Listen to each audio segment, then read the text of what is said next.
Over the years, smartphones have become more and more crucial to everyday life. It seems like nowadays there's very little you can do without a smartphone or access to the internet. And with that change, software has changed more and more towards mobile usage. And just about everything nowadays has some form of app or a mobile browser mode. And a lot of things nowadays support mobile first. Rather than a laptop or a Mac or a desktop, they're putting phones and tablets at the forefront of the stage. The problem with this is that a lot of people prefer the screen real estate or usability that their laptop or desktop computer provides. And sometimes they need more power than what their phone can give them. But that's where tablets come into play. You take your phone, you stretch it out into a larger form factor, and all of a sudden you've created a tablet. And they're super useful. Hey guys, how's it going? My name's Grason, this is Tech With Me, and tablets have blown up in popularity. Whether you use it for productivity, watching content, playing content, or maybe you just hand them to your kids so that they can distract themselves for a little bit. They have a ton of uses. The great thing is that over the years, tablets have actually gotten really good. Well, that is, unless as I'm speaking about this, you're thinking of Fire tablets. If that's the case, that's just gross. But otherwise, tablets have become really powerful and useful over the years. They've gone from being just stretched out phones to really complete and useful devices that can almost replace a computer. And that's whether we're talking about iPad Pros, Samsung Galaxy Ultra tablets. They pretty much can stand on their own nowadays. Now, I wouldn't say that I'm an Apple shill, but I do feel like the iPads are the gold standards when it comes to the tablet market. There's just not quite another tablet that is like them or performs as well or as reliable or as long. I mean, to be completely fair, it does seem like a lot of the other companies like Samsung are finally beginning to catch up, but for so many years it seemed like Apple was the only company that could really make a tablet well. And that puts them so far ahead nowadays that the term iPad is pretty much interchangeable with tablets for a lot of people. Of course, Apple has their uber powerful iPad Pros, but even if we're talking about the iPad Air or the iPad 10.2 inch, Apple has kind of placed their iPads in a category where not only do they have some of the most powerful products, but they also have the best bang for your buck. And unfortunately, other brands really don't have tablets that compete when it comes to that category. The hard thing is that Apple supports their tablets for so long compared to the competitors that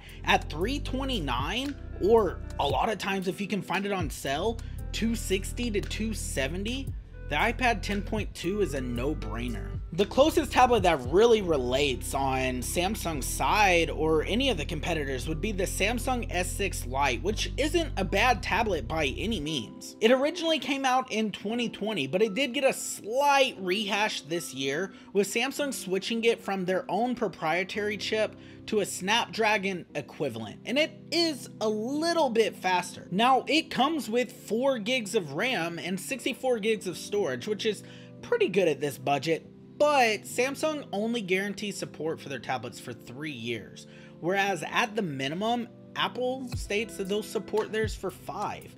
And not only that, a lot of times Apple will support their devices for much longer than just what they typically say. The iPad 10.2 on the other hand is spec'd almost similarly. They've only got 3 gigs of RAM and they've got 64 gigs of storage on it.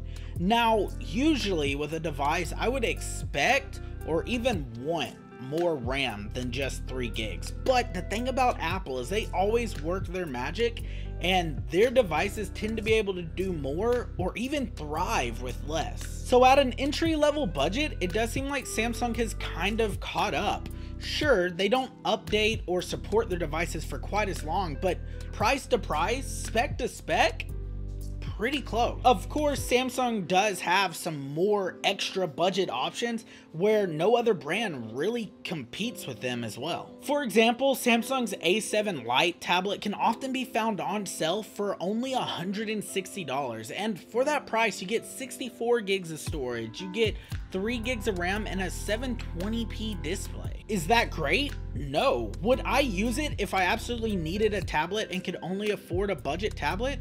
Yeah, I probably would. Now, it might not be my preferred device, and I might not really enjoy the experience, but I'm used to a mid to high-end device. It's just not meant to be that.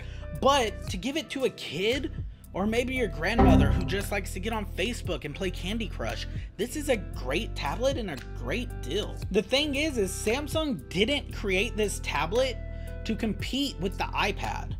I think they created this to compete with the Amazon Fire tablets, and well, it kind of does and it kind of doesn't at the same time. I think it's easy to say and probably pretty obvious that I'm not a giant fan of Amazon's Fire tablets. I really find it hard to say that they're worth any amount of money because they run on Fire OS. But if we're strictly talking specs, head to head, price to price, you come out in a pretty good spot. With that being said, for around 150 bucks, the Fire HD 10 is a pretty good deal. It's a 10-inch tablet with a full 1080p display, 3 gigs of RAM, and 32 gigs of storage. But it's still a Fire tablet, which means you probably shouldn't exactly expect it to last longer than a year, and you definitely shouldn't expect it to run fast. Honestly, I still think that at this price range, the A7 Lite is the better tablet due to its better reliability and support. And honestly, at the end of the day, most people who are buying a tablet at this range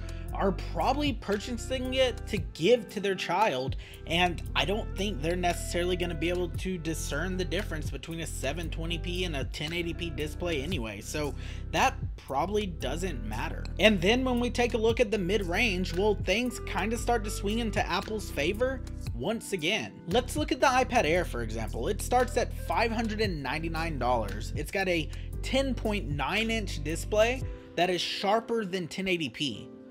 Sure, it's only got 64 gigs of storage, but that's still usable, and at this price point, it jumps up to a full 8 gigabytes of RAM. But that's not all. The iPad Air starts a trend among Apple's mid to higher end tablets. Its processor is no longer a tablet or mobile only processor. It's the Apple M1 chip, the same one that runs their MacBook computers. Apple's iPad Air changes the game by placing a fully powered desktop computer processor into their tablets, and every step up from it from here on out has some version of that processor in it as well. This is in stark contrast to its competitors who use standard mobile processors still in their mid-end and even their high-end tablets. But when it comes to an Android tablet, what else would they really be able to use? The M-series processors that Apple have created are so far above and beyond what even other desktop options have that when you take them and put them into a tablet, it really backs the competition into a corner. And then when you bring in all the other ecosystem stuff that Apple has involved, it makes it really hard to suggest another option. Even the S8 Ultra tablet, Samsung's best tablet and probably the fastest and quickest Android tablet on the market, still uses what is, in all fairness, a great processor, the Snapdragon 8th Gen.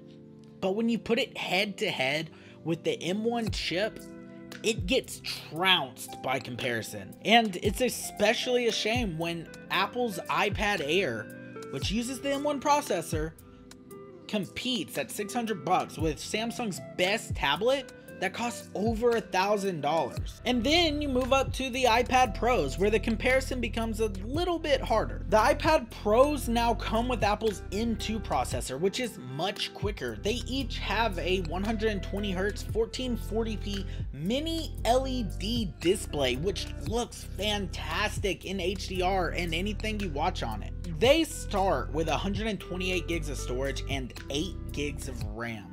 But if you upgrade to the 1TB model, you actually get upgraded to 16 gigs of RAM. On the other hand, Samsung's S8 Ultra option starts at 8 gigs of RAM, but when you move up to the 512 gig capacity, you get bumped up to 16 gigs, which is great. It's got a 14-inch 1440p display that is also 120 Hz, and it uses OLED technology, which I think is a little bit better than mini LED personally, but they're both really close, especially in a tablet. Don't get me wrong, Samsung's tablets are fantastic. So are the iPad Pros, but it's a really hard comparison because I think it's hard to look past the M2 processor in the iPad Pros. It is just so far above the competition and so much faster that for a professional who's truly using the iPad Pros to its fullest potential, or the S8 to its fullest potential, having the M2 processor for photo or video editing is pretty much a no-brainer. There's almost no other option. If you are truly using these tablets to their utmost potential, whether that is gaming, photo editing, video editing, art, 3D animation, maybe studying, I don't even know, because I would never use them anywhere close. If I got a tablet, it would just be a Reddit machine on a bigger screen essentially. But if you're truly using these to their utmost potential, it's kind of hard to recommend anything other than Apple. If you're strictly Android, strictly Samsung, they are great tablets, and you would probably be happier because you're more used to that ecosystem or to the way that they operate. But if we're talking head-to-head performance, power, reliability, how long they last, Apple kind of trounces the competition most of the time. And I'm not an Apple shill by any means. I do use a MacBook Pro, but the M2 processor in it, for the price point I got, it's hard to beat. It's super powerful, and Final Cut for editing, it just makes sense. My iPhone, I tend to switch between Apple and Android devices. Right now I'm on an iPhone 13 Pro, but I'm kind of thinking about getting a Pixel Fold or the Pixel 8 Pro when that comes out. There's so many options, and I just feel like when it comes to tablets, iPad and tablet, a lot of times they're interchangeable for a reason. Apple makes great tablets, and I can't say that about every other brand. But what do you guys think? There's an option out there for everyone, and maybe it's the Samsung tablet, maybe it's the iPad, maybe you love Amazon's Fire tablets, God bless your soul. But let me know down below what that option is for you and why. Which one of these tablets that we've talked about would you choose if you could have any of them? Thank you guys for watching. Thank you very kindly. My name is Grayson. This has been Tech with Me.